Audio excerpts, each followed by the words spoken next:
Hello and welcome to the Six Rivers Media Sports Huddle, Episode 8 of our inaugural season. I'm sports editor J.D. Vaughn. Joining me, Jeff Birchfield, Andrew Smith, and Brian Woodson, your Six Rivers Media Sports Department. We'll get to the local high school football action in just a minute, but first, a word from our sponsor. Lazy J Farms has been raising the finest cattle and all-natural pork for 3 generations on the family farm in Fall Branch. Their blonde Aquitaine herd offers a leaner, healthier, and more tasteful beef. And the butcher shop is local, farm to table, and 100% authentic. This is the way your grandfather shopped for me, with steaks cut to order, quality assured, and ready to ship to your door. Open Thursday through Saturday on Bloomingdale Road in Kingsport. Come see us. You may notice there's a new face with us today. Although he's not really a new guy to the area per se, Brian Woodson, the former sports editor of the Bristol Herald-Courier. Brian, welcome aboard, and you've been doing this how many years now? Almost 30. Almost it's been 30? A long time, yes. Okay, but you're familiar with the area. Mm-hmm. You went to ETSU, and you used to work at where all of you worked? Remind me. I started out at the Irwin Record. I went back to school and get a communications degree, and then I went to Bristol, then I went to Bluefield, and I came back to Bristol, and now I'm here, so I'm making a big circle. Life comes full circle, doesn't it? Mm-hmm. So just recapping of last week, Week 7, a slow return to normal in the high school football season. The game I covered, the game of our Six Rivers Media Game of the Week, and boy was it ever. Dobyns-Bennett and Elizabethton at Kermit-Tipton Stadium in Johnson City. This game lived up to the hype and then some. Dobyns-Bennett takes a 14-0 lead at halftime. Cyclones come right back to tie it up. But then in the fourth quarter, some guy by the name of Rome Pruitt, senior wide receiver, 2 touchdown catches from quarterback Austin Sykes. The second one, 41 seconds left on the clock. Dobyns-Bennett gets the win 28-21. Tegan Begley, 84 yards rushing. Austin Sykes, 2 rushing touchdowns in the first half. Now, for Elizabethton, you have Jaden Jaybird Wallen leading the way, more than 80 yards rushing for the Cyclones. Scores the tying touchdown with just over 2 minutes left in that game. Quarterback Rhett Slagle, pretty solid outing overall, and his touchdown pass came on a flea flicker, 44 yards. Just an all-around great game, a well-played game, and quite honestly, a welcome sight after the week that was following Hurricane Helene. So Dobyns-Bennett 28, Elizabethton 21, a classic high school football game, and I really hope that this is not the end of Dobyns-Bennett and Elizabethton. I really hope this rivalry continues in the years to come. Now, Jeff, a game you covered was a conference game. Science Hill goes to West Ridge, gets the win. What can you say about that game? Well, West Ridge came out and played them really tough, early in the game, forced 3 turnovers, 3 fumbles there that they recovered. Actually have 4 fumbles total, but 3 recovered by West Ridge. But Science Hill, they've just looked awesome all year long. We've had their 4 running backs. They're calling themselves the 4 Horsemen now. It's back, if you guys remember the old NWA wrestling back in '86, or going back a century ago to the Notre Dame 4 Horsemen. But Aiden Perry really had the big game. He had 151 yards at the first half, 157 yards overall. Ian Mathis came through big in the second half with 105 yards. Of course, Baylor Necessary just had a few touches. He scored a touchdown, and Malik Anderson. So all 4 of those guys scored touchdowns for Science Hill. And then on the other side of the ball, Hayden Cox has just been playing so well on that defensive line. He kept pressure on Westridge quarterback Trey Frazier all night long. And then you also had, Necessary piling up a ton of tackles again, as he does every week. He's just having a phenomenal year here his senior year. It's necessary to block him, isn't it? Yeah. So Science Hill gets the win 44-7 at West Ridge. And now we're going to take a little Washington County glance with you, Andrew. Differing results here. David Crockett gets the non-conference win at Volunteer, 35-7.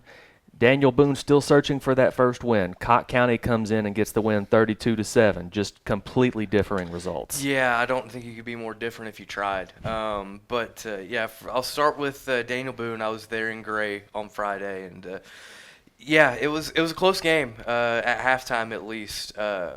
Big momentum swing. Daniel Boone got an early rushing score from Drew Fleming. Late in the second quarter, Cott County gets a score. Very next offensive play for Daniel Boone, Cole Stevenson throws a pick over the middle. It gets returned all the way for a touchdown 12-7 at half, and from that point, Cott County just rode out that momentum all the way throughout the second half to win that game. But I mentioned Drew Fleming, that rushing score he had. He was seemingly everywhere for Daniel Boone. If there's any big bright spot from last Friday, it was Fleming.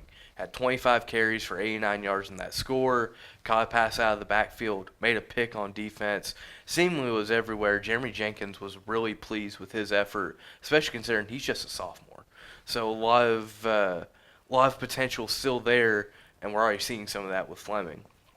Meanwhile, for David Crockett, a much-needed win, a much-needed return to normalcy. Mentioned the effects of the hurricane. They really took a toll. This is more so on David Crockett than Daniel Boone in terms of high school communities, but it was a much-needed return to normalcy in terms of game week and game prep, and it was a very strong outing for the Pioneers against Volunteer.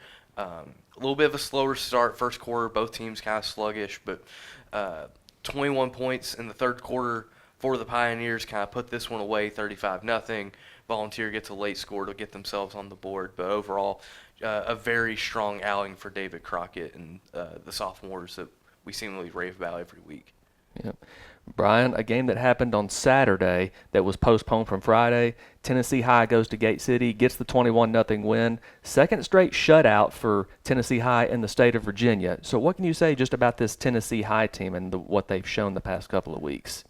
They can play defense. They blanked Abingdon as well, and they did kind of similar to last year. They got off to a slow start, and they got into this stretch, and they won 6 in a row to end the season, the regular season. The defense is really strong. The offense are still building. They're still trying to work on who's going to be the quarterback, who's going to run plays. I mean, they're pretty young in certain areas, but they've really picked it up here the last couple of weeks on defense. Gate City's struggling a little bit. I think they played a tough schedule. They lost to Union. Now they lost to Tennessee High. I think they've been shut out twice this year. If you can. Walker Hillman's a terrific running back, but they're going to have to find a little help for him. And that's obviously the key for Gate City going forward. They got a week off now to prepare for Lehigh, so they can have a little time to figure out what they need to do going forward. And they should be favored in at least 3 of the next 4 games. So. Yeah. One area Tennessee High is not young is the running back position. A senior, some guy named Trent, who's one of the top rushers in Northeast Tennessee. Is it Trent Dowdell, I believe is his name? Yes. He's a good running back. He's a legacy. I mean, his father coaches there. His brother played there now is at Emory and Henry, and now he's just taking up where he left off. He's not the biggest kid, but he can run. He's a hustler and really plays hard and nobody loves Tennessee High more than this kid does. Yeah. Some other big games from around the region Friday night. Cherokee goes to Granger, gets a win to boost its playoff positioning, 41-0. Hayden Hook goes for the hat trick, another big game from Landon Jeffers as well. Just Cherokee dominated the line on both sides of the ball, and this was a big win. If Cherokee wants to get a better playoff seed, potentially a number 3 seed at this point, this was a big win toward that momentum. Unicoi County, just after the devastation of Hurricane Helene, goes to Gatlinburg-Pittman, starts slow, but then plays better a little bit, but Gatlinburg-Pittman just too much. The Highlanders get the win in their conference opener, 34-13.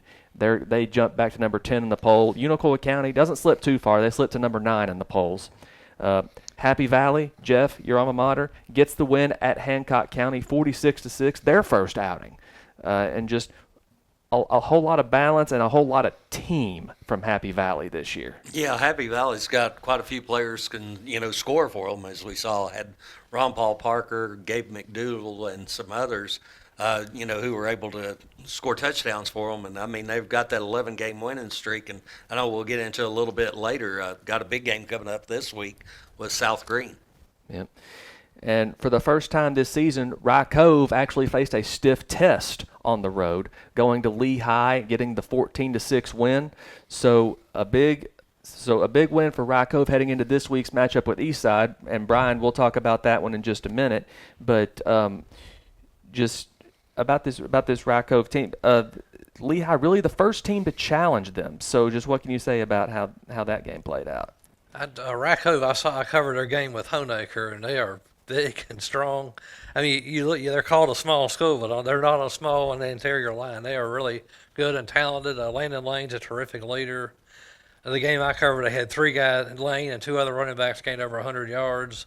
And they also picked all 3 interceptions against one of the better quarterbacks in the region, so in the area. So they're a pretty talented team, and they come in and they were number 1. The BHSL rankings came out this week, and they're number 1 in the Region 1D and number 7 in the state, I believe, right now. So pretty strong. Well, Landon Lane gets all the spotlight, but that defense of Rye Cove Yes. is not to be overlooked either. So that's a look around the area, Week 7 of the high school football season. We'll be right back taking a look at some Week 8 games. But first, let's hear from our sponsor, Lazy J Farms, old-fashioned butcher shop. The Lazy J Farms tailgate box offers great value all season long. Get 40 pounds of meat for only $116.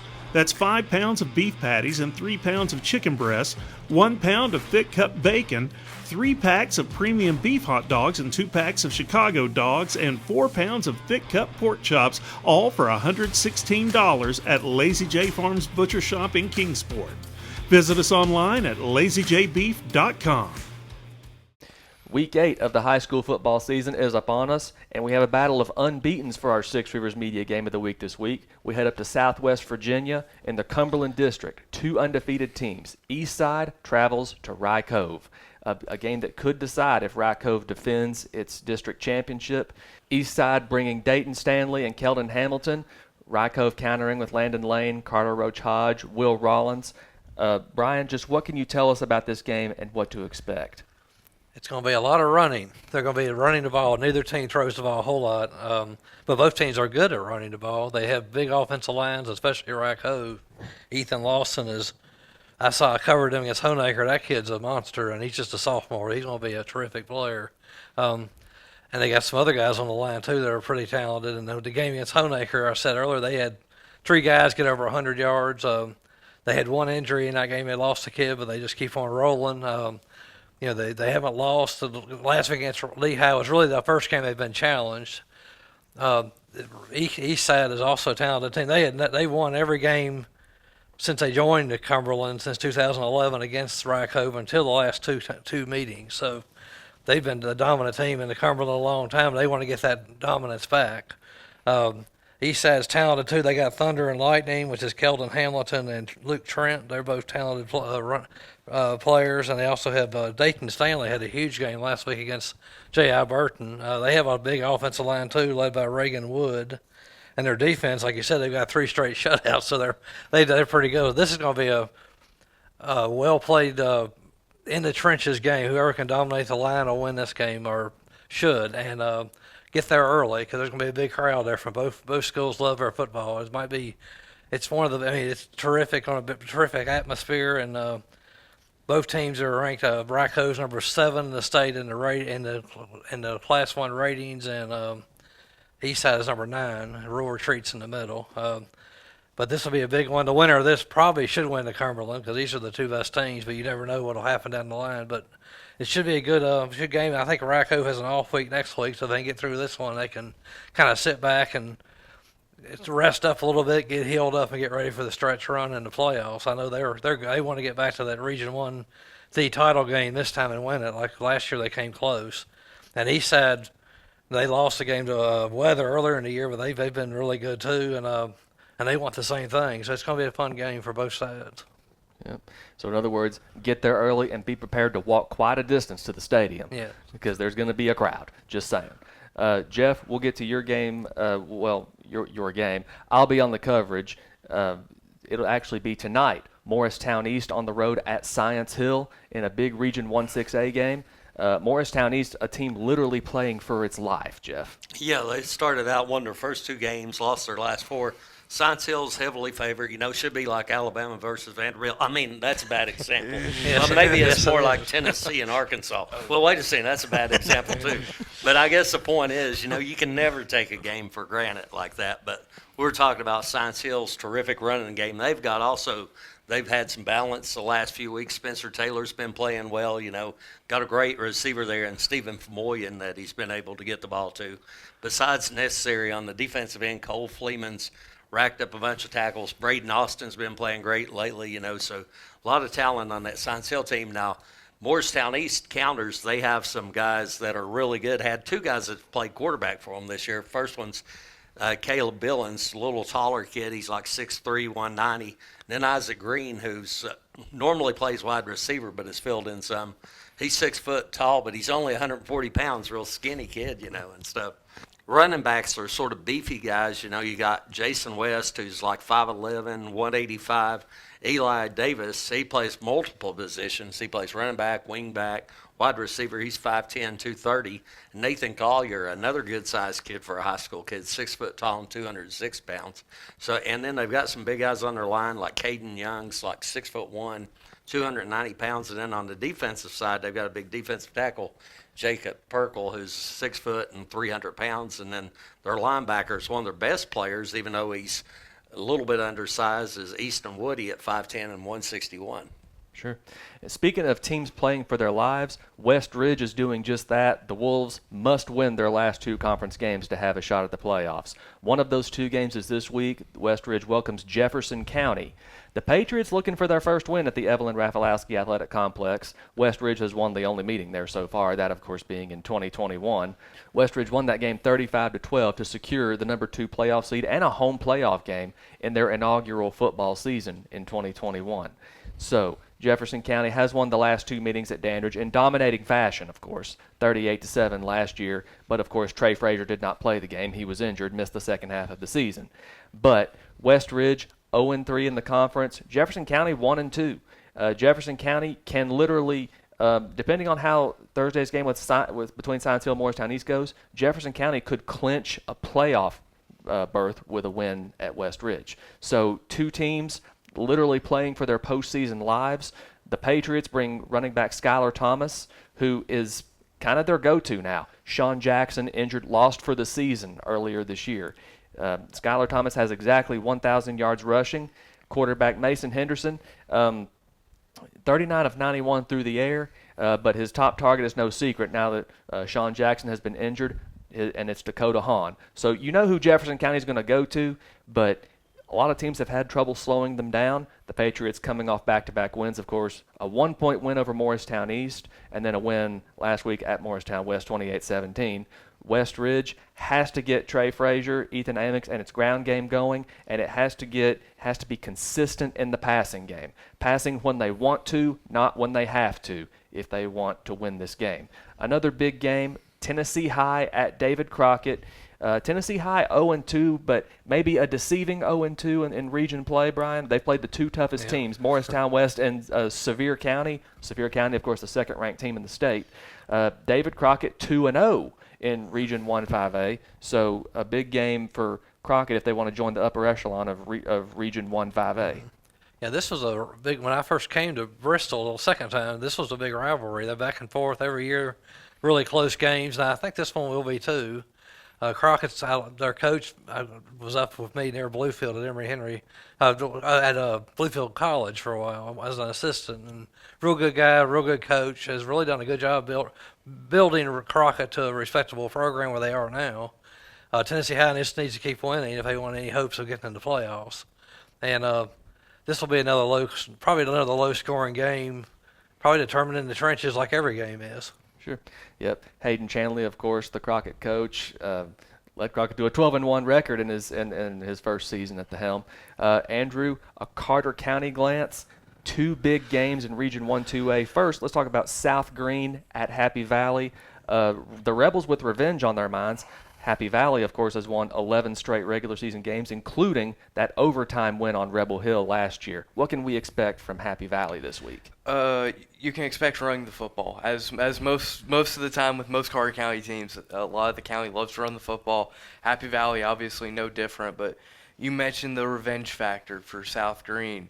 This game last year was a game where Happy Valley was really able to establish itself as a true contender in Region 1-2A. Because they kind of got the ball rolling a little bit heading into that matchup last year, but it kind of turned everybody's heads looking like, oh, how will they do against the top of the conference? They did pretty well. So, obviously, revenge on South Green's mind. Happy Valley looking to be physical. Their defense has really played well for a lot of this season. Really has been able to control the lines of scrimmage. I think for South Green, the big key will be, can they get explosive plays? If they're able to get big chunk plays, they don't have to drive the length of the field piece by piece against that tough Happy Valley defense. I think they will have a chance to get revenge that they're seeking. But for Happy Valley, they're going to run the ball. It's going to be about ball control. If they can keep that South Green offense off the field, and you can't have explosive plays if you're not on the field. So if they're able to keep the Rebels off the field, I expect a celebration on Warrior Hill. Yeah. The thing about Happy Valley is nobody really stands out statistically. The closest thing to it is Gabe McDougald, of course, the team's leading rusher and the team's leading tackler. A game involving a Carter County team, the Hampton Bulldogs. The Bulldogs taking the field for the first time since Hurricane Helene just tore through J.C. Campbell Stadium. So Hampton probably will not be able to play there again this year. Of course, Hampton not even able to go to their own school building this year.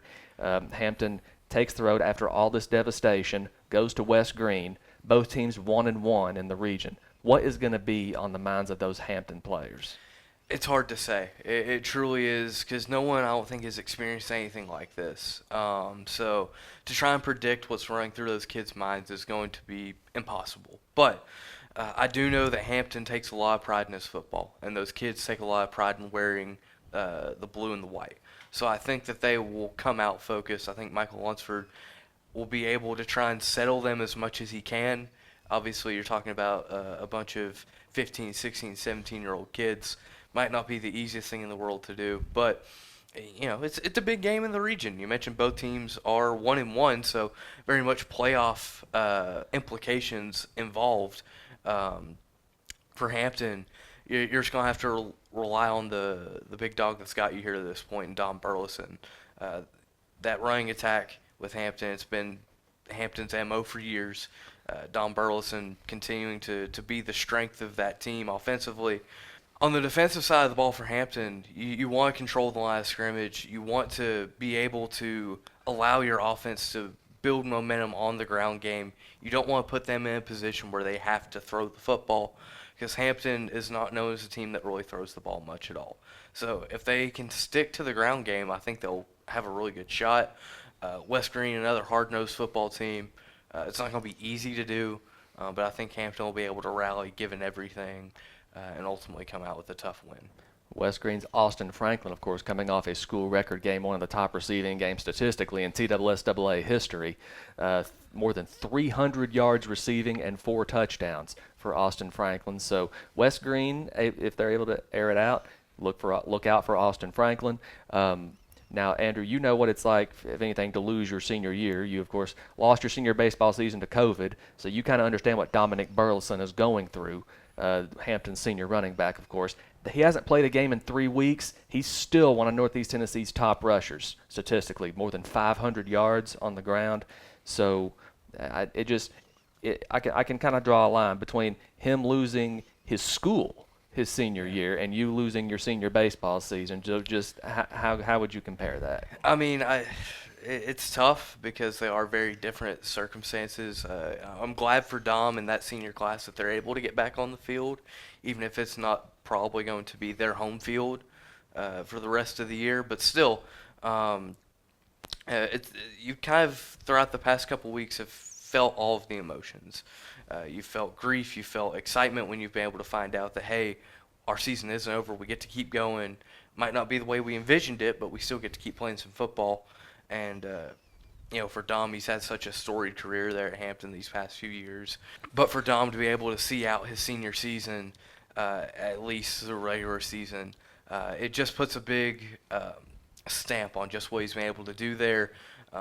It's just a nice reminder that, hey, we get to come out here and play and get to enjoy being with each other again. That's probably something that Michael Lunsford has really stressed throughout this game week is, hey, take advantage of this opportunity because we know we didn't get to have it for weeks now. So it'll be good for that senior class and for that whole community to be able to rally around this week against West Green. Yep. Also one of the top running back in Northeast Tennessee, despite not having played in almost a month now, Grayson Cole of the Cloudland Highlanders. They are on the road this week at Jellicoe. And speaking of kids who have had to adjust to a new normal after Hurricane Helene, Unicoi County on the road this week at Volunteer for a non-conference game. In Region 1-1A, Unaka also on the road at Hancock County for a big conference game, especially if they want to make the playoffs again this season. Castlewood on the road at Twin Springs, a big game in the Cumberland District. Chucky Doak at Johnson County. The Longhorns, of course, the 5th-ranked team in Class 3A, and it will be senior night in Mountain City. They will not be charging admission, and everyone at the stadium will get a free round of concessions at the gate. So Johnson County, that they will be taking donations at each concession stand to benefit the local relief efforts in Johnson County. So a big game in Mountain City, a very significant game in Mountain City. On Monday, there will be another Carter County rivalry. Hampton and Cloudland will play, after all. It'll just be at Happy Valley High School. Happy Valley High School, and that, of course, will be just a couple of days after the Warriors play host to South Green. And there will be a pair of Tuesday games as well, bizarre as that may sound. Unaka on the road at Thomas Walker, and Sullivan East has a home game against Seymour as well. And speaking of teams picking up games, October 18th, West Ridge picked up a home game against West Green. And that's a look around the high school football season for Week 8. Just the kids are trying to get back to a sense of normalcy. Our thoughts and prayers are with everyone.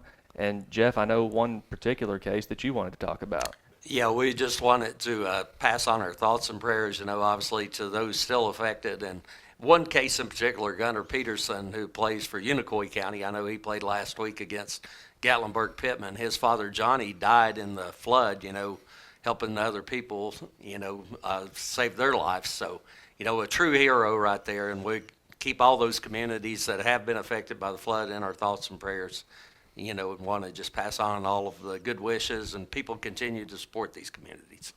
And we hope that everyone is able to get back to at least a little sense of normalcy this week after the devastation of Hurricane Helene.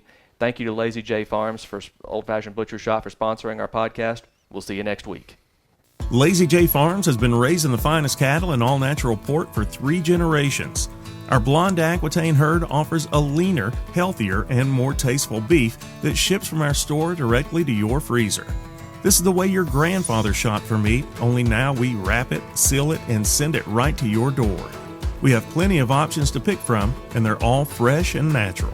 Just visit our website at lazyjbeef.com and choose your package. We'll get it straight to you.